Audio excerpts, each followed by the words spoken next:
Nous avons un projet de créer un fonds qui va être destiné au reboisement en Afrique.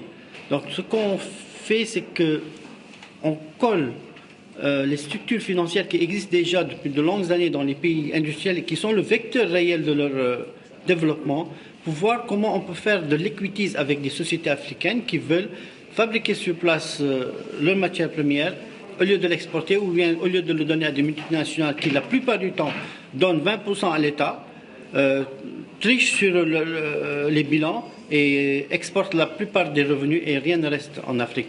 Donc nous, ce qu'on a voulu faire, c'est participer au développement de l'Afrique en utilisant les techniques financières que nous offre le marché international.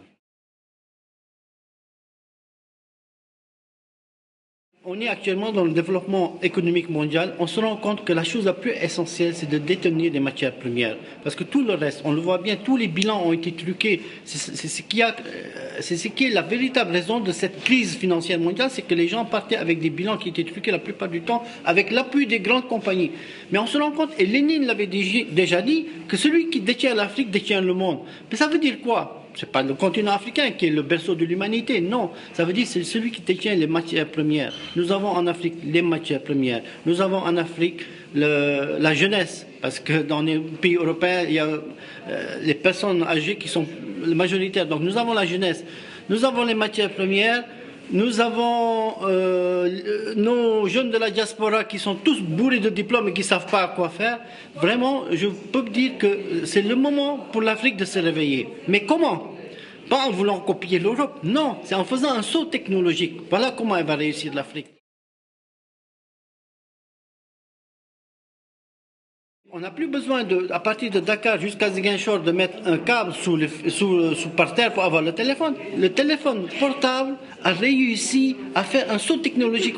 Et on peut faire la même chose en utilisant le développement durable en Afrique. C'est-à-dire que maintenant en Europe, on commence à dire, oui, on va commencer à faire du développement durable. On a le soleil en Afrique. On va vendre l'électricité à l'Europe demain.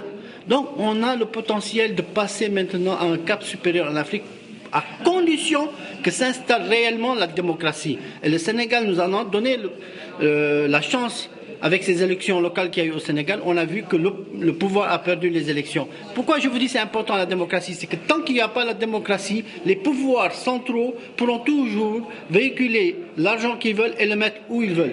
Quand la démocratie va monter, il y aura un système de contrôle de plus en plus important de ce qu'il y a comme argent. Et ces sociétés qui vont se développer avec le système financier dont on parle vont être un véritable moteur de développement de l'Afrique et de la démocratie en Afrique.